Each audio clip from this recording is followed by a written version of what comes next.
It was a typical San Francisco evening, the kind where the fog rolled in thick, blanketing the city in a heavy mist. I had just finished a long day at work and was ready to head home. My route was the same every day, down Market Street, a quick turn onto Valencia, and then a straight shot to my apartment in the Mission District. It was routine, almost mindless, and that's why I didn't think twice about the car behind me. At first, I noticed it just after I turned onto Valencia. A black sedan, the kind you see everywhere, nothing special about it. But as I kept driving, something about it nagged at me. It kept the same distance behind me, making every turn I made. I told myself it was just a coincidence. People drive the same streets all the time, right? I turned up the radio, trying to shake the weird feeling creeping up my spine. I was probably just tired, I thought. But then, as I made another turn onto a side street to avoid a traffic jam, the car followed. The unease I had been pushing down started to bubble up into full-blown anxiety. Maybe they live in the neighborhood, I tried to convince myself, but deep down, I knew something was off. I decided to test it. I took a detour, going completely out of my way, looping through streets I never usually drove down. The car stuck to me like glue, not missing a single turn. My heart began to race. I was no longer just uneasy. I was scared. Who was this, and what did they want? My mind raced with possibilities, each one more terrifying than the last. I had heard stories about road rage incidents, carjackings, but this felt different. It felt targeted. I finally reached a red light, and for a split second, I considered running it. But I didn't. Instead, I glanced in my rearview mirror and caught a glimpse of the driver. He was a man, mid-30s maybe, with a blank expression that sent chills down my spine. His eyes locked onto mine, and in that moment, I knew this wasn't random.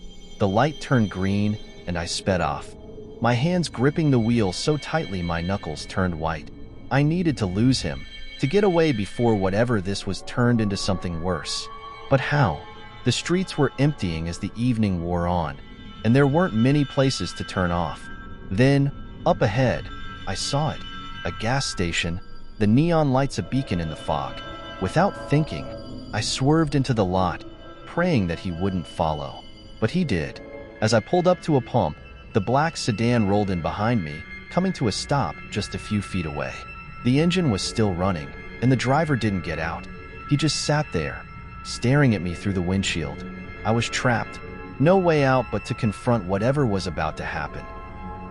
I sat there in my car, the seconds feeling like hours as the black sedan idled behind me. My mind raced with 1,000 thoughts, each one darker than the last. Should I get out? Should I drive away? But where would I go? Whoever this was, they had followed me this far. They weren't going to give up easily. I glanced around the gas station, hoping to see someone, anyone who could help. But the place was deserted, just like the streets I had driven through. The fog had swallowed the city, leaving me alone with this stranger. My heart pounded in my chest as I forced myself to look back at the sedan. The driver was still staring, unblinking, his face just a shadow behind the glass. Suddenly, the door of the black sedan opened. My breath caught in my throat as the driver stepped out. He was tall, dressed in a dark jacket that seemed to blend into the night. He took a few slow steps toward my car, his movements deliberate, almost too calm. I could see his face more clearly now. Sharp features, a cold expression that sent a shiver down my spine. He wasn't in a hurry, and that scared me more than anything. I knew I couldn't just sit there, waiting to find out what he wanted. My instinct screamed at me to move, to do something, anything to get out of this situation. I fumbled with my phone, trying to dial 911, but my hands were shaking so badly that I nearly dropped it. As I finally managed to press the call button, the man reached my window. Before I could react, he rapped on the glass with his knuckles. 3 quick taps that felt like gunshots in the stillness of the night. I jumped, nearly dropping my phone again. The 911 operator's voice crackled through the speaker, but I couldn't focus on the words. All I could do was stare at the man outside my window. He motioned for me to roll it down. Every fiber of my being told me not to, but I was paralyzed with fear. He was too close, too calm, and I was too scared to think straight. The operator's voice grew louder, more insistent, but I couldn't tear my eyes away from him. With trembling hands, I reached for the window control. The glass slid down a few inches, just enough for him to speak. His voice was low, almost a whisper, but there was something menacing about it. "You've been driving around for a while," he said, his eyes boring into mine. "Lost?" I didn't know how to respond. My mouth was dry, and my mind was racing, trying to figure out what he wanted. He didn't look angry, but there was something about his gaze that made my skin crawl. He wasn't just asking a question. He was toying with me. "No, I'm not lost," I finally managed to stammer. "Just taking a different route home." He smiled, but it wasn't a friendly smile. It was the kind of smile that made you feel like prey. "Strange route for a quiet night," he said, his tone almost mocking. Before I could say anything else, he reached into his jacket. My heart skipped a beat, fear gripping me like a vice. Was he pulling out a weapon? My mind flashed to the stories I'd heard on the news. People getting robbed, assaulted, worse. I braced myself for whatever was coming next.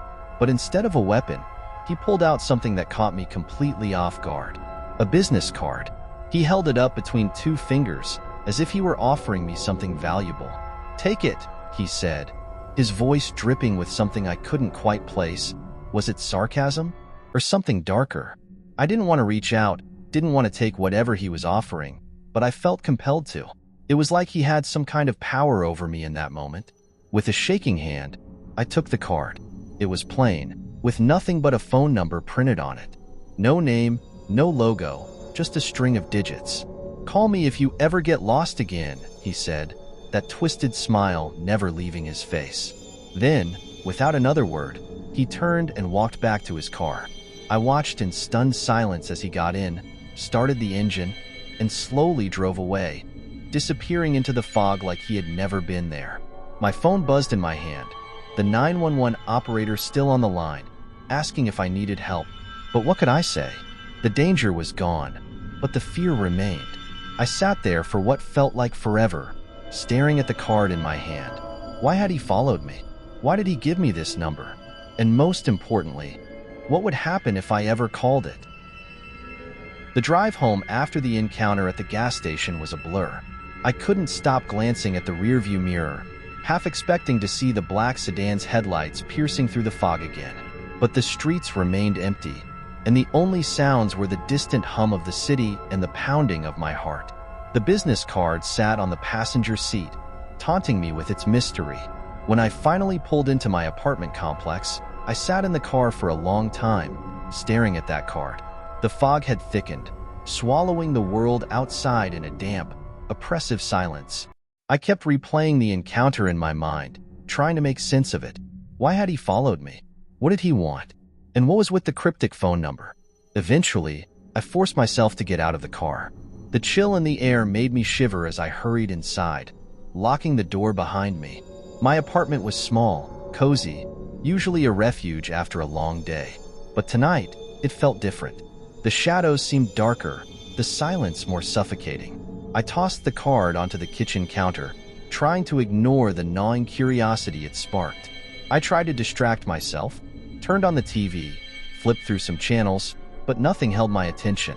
My thoughts kept drifting back to that man and the strange encounter at the gas station. The card. It was like it was calling to me, demanding my attention. I found myself staring at it from across the room, the plain white surface gleaming under the kitchen light. Finally, I couldn't take it anymore. I walked over, picked it up, and studied it again. Just a number. No name, no logo. Nothing to indicate what it was for or who it belonged to.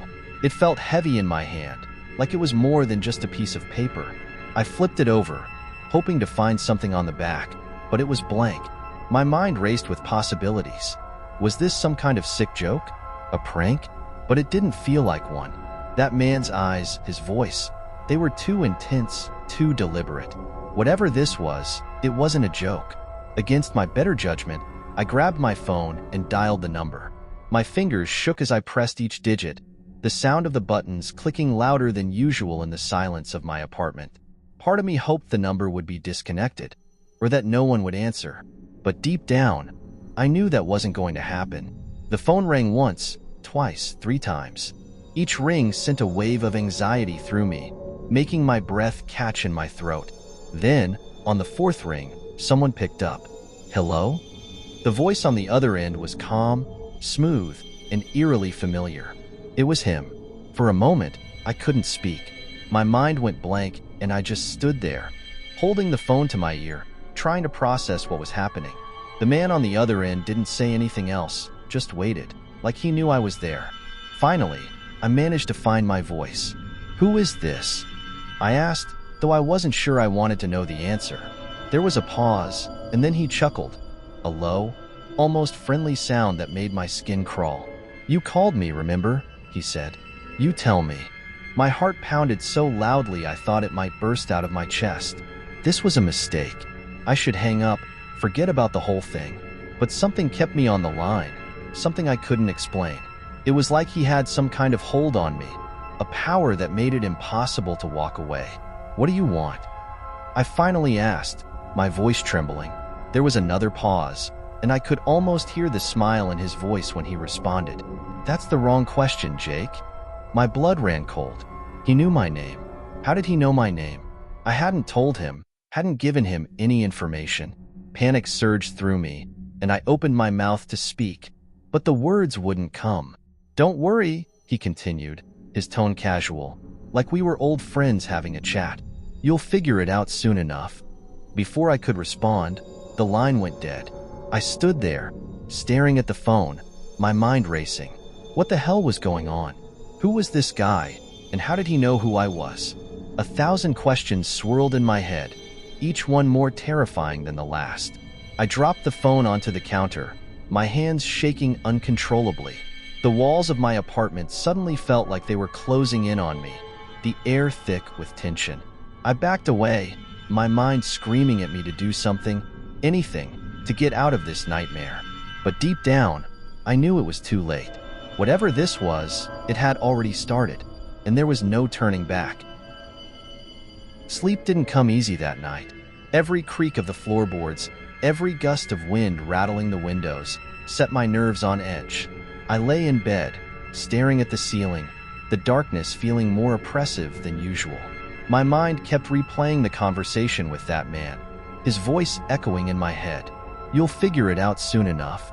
What was I supposed to figure out? Why was this happening to me?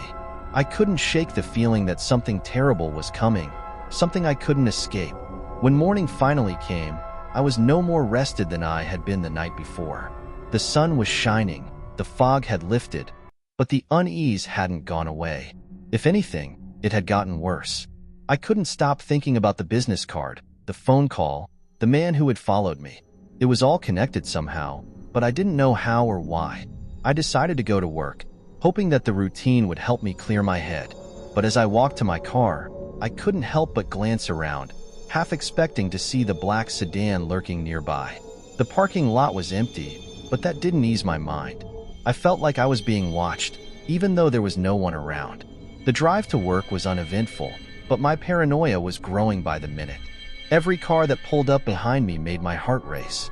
I couldn't focus, couldn't think straight. By the time I got to the office, I was a wreck. The day dragged on, each hour feeling longer than the last. I couldn't concentrate on anything. My coworkers noticed, asking if I was okay, but I brushed them off with excuses about not sleeping well. I couldn't tell them the truth. What would I even say?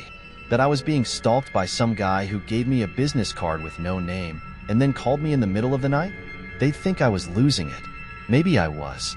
By lunchtime, I couldn't take it anymore. I left the office, telling my boss I wasn't feeling well. I needed to get out, needed to do something to take my mind off this madness. But as I walked down the street, the anxiety only grew stronger. I kept looking over my shoulder, expecting to see him, that man, appearing out of nowhere. I ended up at a coffee shop, trying to blend in with the crowd, but even there, I couldn't relax. Every time the door opened, I jumped, expecting him to walk in. The coffee tasted bitter, the noise of the cafe grating on my nerves. I couldn't shake the feeling that I was being watched, that he was out there somewhere, waiting. I knew I couldn't go on like this. I had to do something. But what? The police? What could I tell them? That some guy had followed me, and given me a creepy phone call? It wasn't enough. I needed proof, something concrete, but I had nothing. As the afternoon wore on, I made a decision. I had to figure out who this guy was and what he wanted. I couldn't keep living in fear, waiting for the next shoe to drop. I needed to take control, to find out the truth before it destroyed me. I pulled out my phone and looked at the business card again, the numbers burning into my mind. I could call him, confront him, demand answers. But what if that made things worse? What if it was exactly what he wanted? Instead, I did the only thing I could think of. I searched the number online, hoping to find some clue, something that would make sense of this nightmare. But as the search results loaded, my heart sank. There was nothing, no name, no business, no address. It was like the number didn't exist, or like it belonged to a ghost. Frustration bubbled up inside me. I was back to square one, no closer to understanding what was happening. The only thing I had was my fear, growing stronger by the minute. I left the coffee shop and headed home, my paranoia reaching a fever pitch. Every car that passed by made me flinch. Every shadow looked like it was moving toward me. I knew this wasn't sustainable, that I was spiraling into madness, but I didn't know how to stop it. By the time I reached my apartment, I was exhausted, both mentally and physically. I locked the door behind me and slumped onto the couch, trying to calm my racing heart. But the silence of the apartment was suffocating.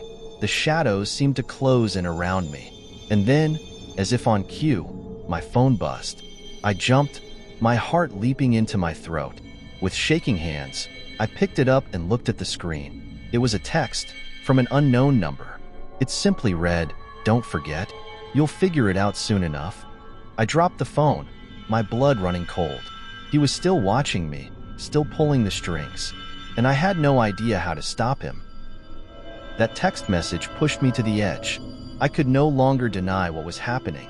This man, whoever he was, had invaded every corner of my life. He was always one step ahead, always watching. The fear had become all-consuming, twisting my thoughts, making it impossible to think clearly. I felt like I was teetering on the brink of insanity. For the next few days, I barely left my apartment. I skipped work, ignored calls from friends and family, and spent most of my time staring out the window, waiting for something to happen. The phone stayed close. The text message burned into my mind. Every noise outside made me jump. Every shadow felt like a threat. I was trapped in my own home, a prisoner to my own fear. But the man never showed himself again. No more texts, no more calls, no more black sedan following me. It was like he had vanished, but I knew better. He was still out there, still waiting. I was sure of it. I couldn't take it anymore. I needed to get out, to clear my head, to do something, anything, to break free from the paranoia that had taken over my life. So, one evening, I decided to go for a walk. It was dark outside, but the fog had lifted, leaving the streets eerily quiet. The city felt different at night, the familiar streets taking on a sinister tone under the dim streetlights. I stuck to the main roads at first, hoping the activity would distract me. But even in the busiest parts of the city, I felt alone. The people I passed seemed distant, their faces blurred in my peripheral vision. I kept my head down, my hands shoved into my pockets, trying to shake the feeling that I was being watched. But I couldn't shake it. No matter where I went, I felt those eyes on me. I sped up, my footsteps echoing in the empty streets, my heart pounding in my chest. Every time I turned a corner, I half expected to see him standing there, that man with the cold eyes and the cryptic smile. And then, as I rounded a corner into an alley I didn't recognize, I saw it. A black sedan parked at the end of the alley, its headlights off, but its engine running. My blood ran cold. It was him. I knew it was him. For a moment, I froze, panic surging through me. But then, something snapped inside me. I couldn't keep running, couldn't keep hiding. If this man wanted to torment me, he was going to have to face me. I was done being afraid. I started walking toward the car, my heart pounding in my ears. The closer I got, the more certain I was that he was inside, waiting for me. The alley was dark, the streetlights barely cutting through the shadows. But I could see the outline of a figure behind the wheel, his face hidden in the darkness.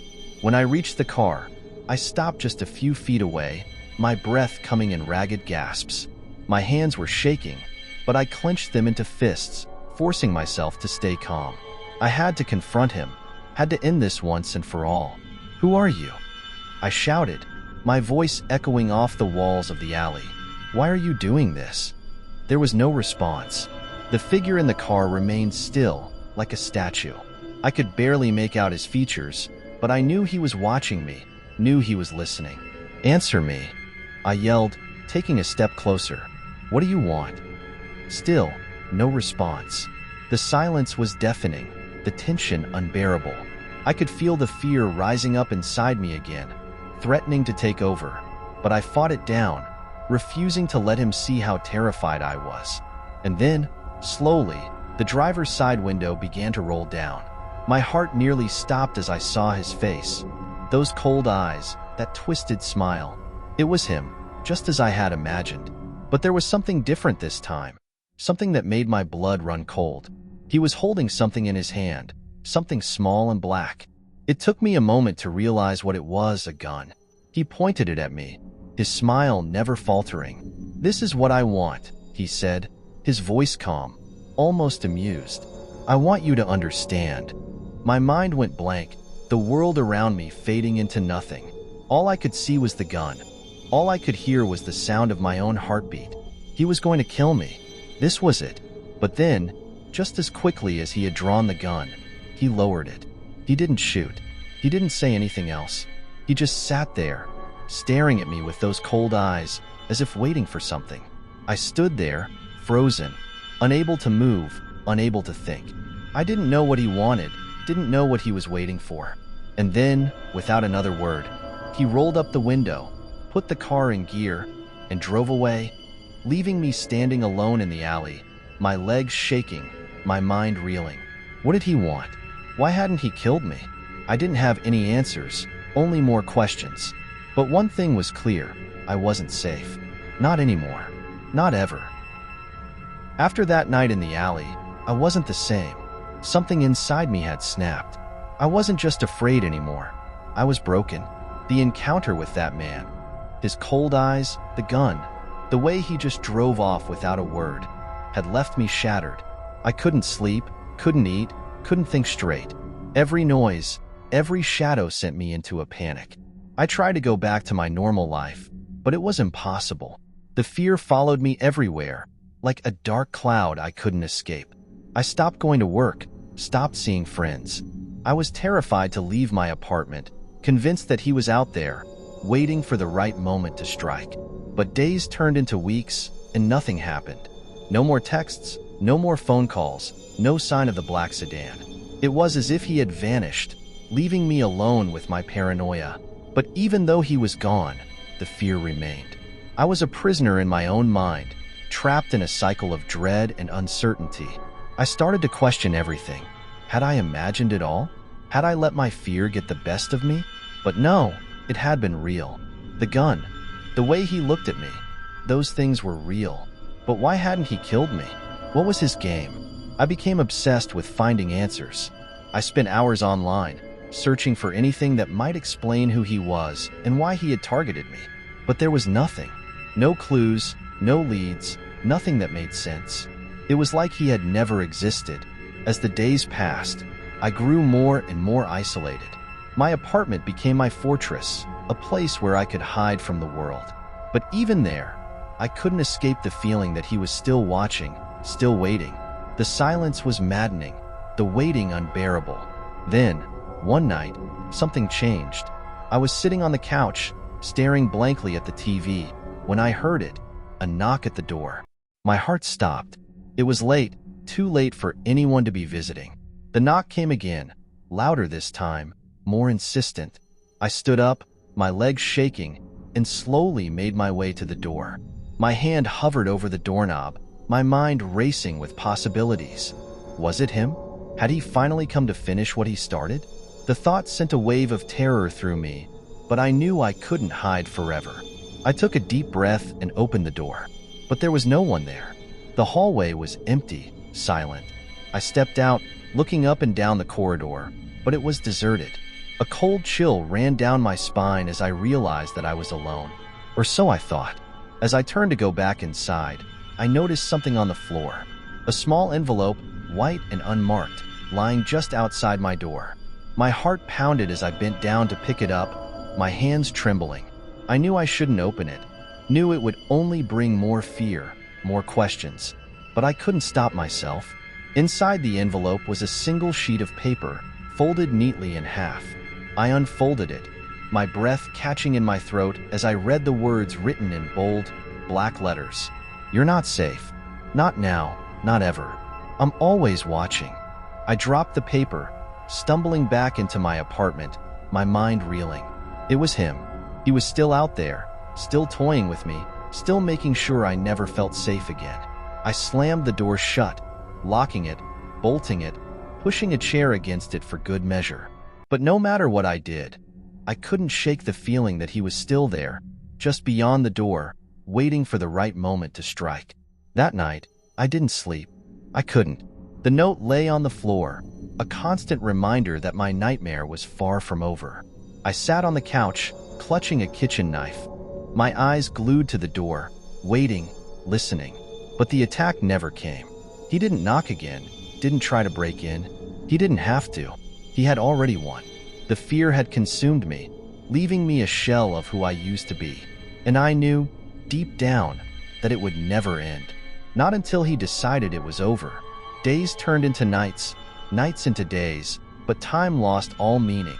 I stopped leaving my apartment altogether, stopped answering the phone, stopped responding to messages. I became a ghost in my own life, haunted by a man who could appear at any moment, but who never did. And that's the worst part of it all. The waiting. The knowing that he's out there, somewhere, watching, waiting. I don't know what he wants, don't know if he'll ever come back. But I do know one thing. He's not done with me yet. He never will be.